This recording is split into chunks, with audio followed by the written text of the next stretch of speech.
पहली होली भगवान शिव ने खेली थी।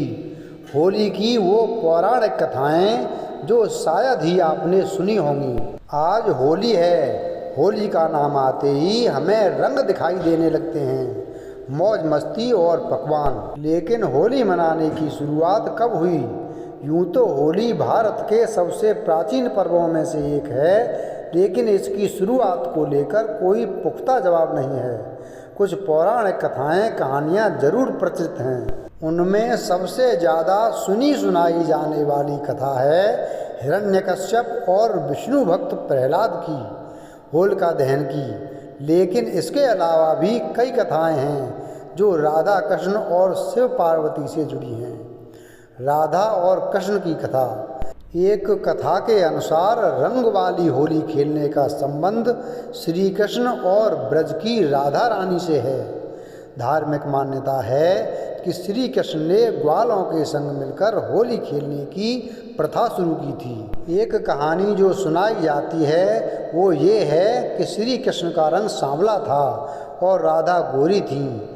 आपने भी वो गाना सुना होगा, यशोमत मैया से बोल नंदलाला, राधा क्यों गोरी मैं क्यों काला।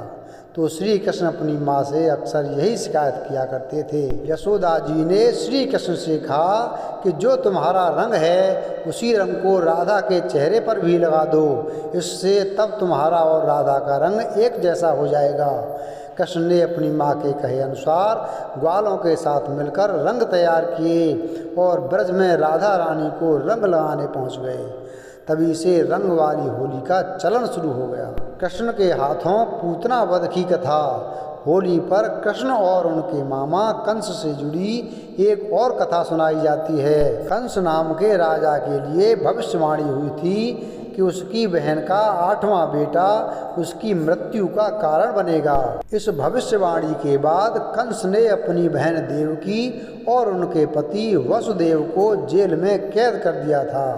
कंस उनके नवजात बच्चों को मार दिया करता था। जब कंस को पता चला कि उसकी बहन देवकी और वसुदेव के 8वें बेटे का जन्म हो गया है और वो गोकुल में है, तब उसने गोकुल में जन्म लेने वाले हर शिशु की हत्या करने की योजना बनाई। इसके लिए उसने पूतना नाम की राक्षसी को गोकुल भेजा।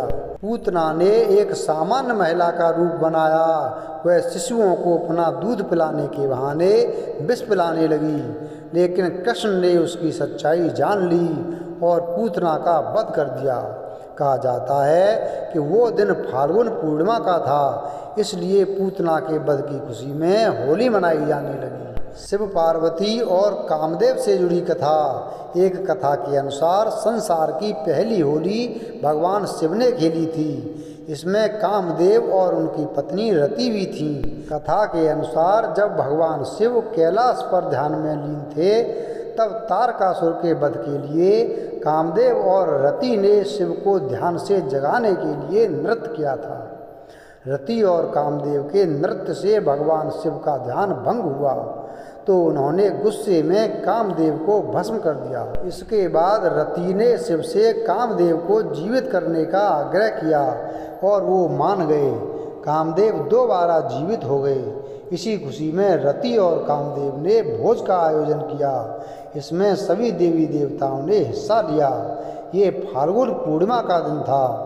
रति ने चंदन के टीके से खुशी मनाई। इस भोज में भगवान शिव ने डमरू बजाया तो भगवान विष्णु ने बांसुरी बजाई, पार्वती जी ने बीड़ा बजाई और सरस्वती जी ने गीत गाए। कहते हैं कि तभी से हर साल फाल्गुन पूर्णिमा पर गीत संगीत और रंगों के साथ होली मनाई जाने लगी। इसी तरह की एक और कथा सुनाई जाती है कि पार्वती भगवान शिव से शादी करना चाहती थीं, लेकिन शिव जी अपनी तपस्या में लीन थे। इसलिए कामदेव पार्वती की मदद करने आए। उन्होंने पुष्प बाण चलाया और भगवान शिव की तपस्या भंग हो गई। इससे नाराज शिव जी ने कामदेव को भस्म कर दिया।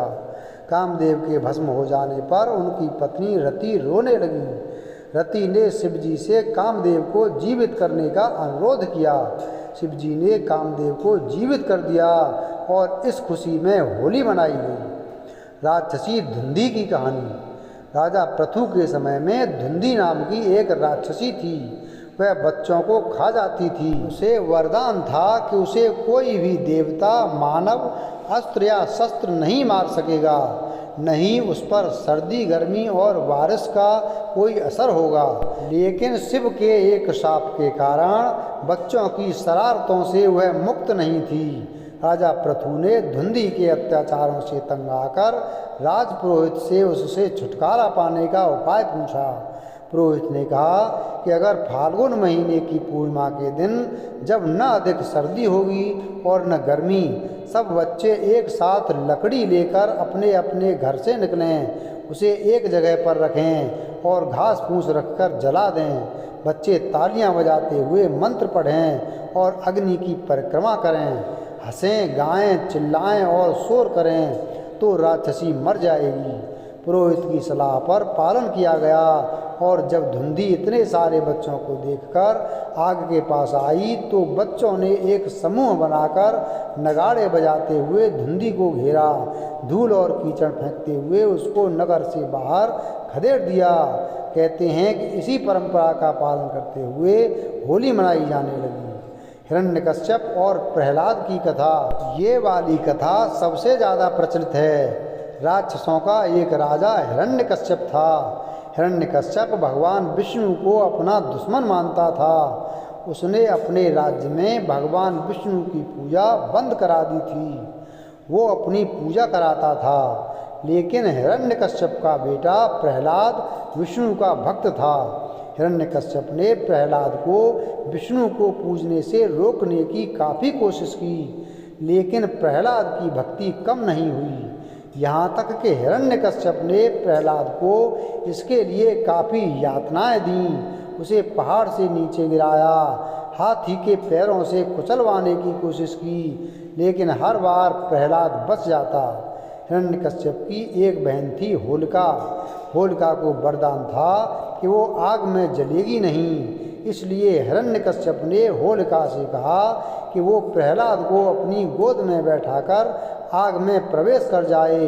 होलिका ने ऐसा ही किया, लेकिन उस आग में होलिका जल गई और प्रहलाद बच गए। होलिका दहन के पीछे यही कथा सुनाई जाती है। वीडियो अगर पसंद आया हो तो वीडियो को लाइक करें, चैनल को सब्सक्राइब करें और बेल आइकन प्रेस करें। धन्यवाद।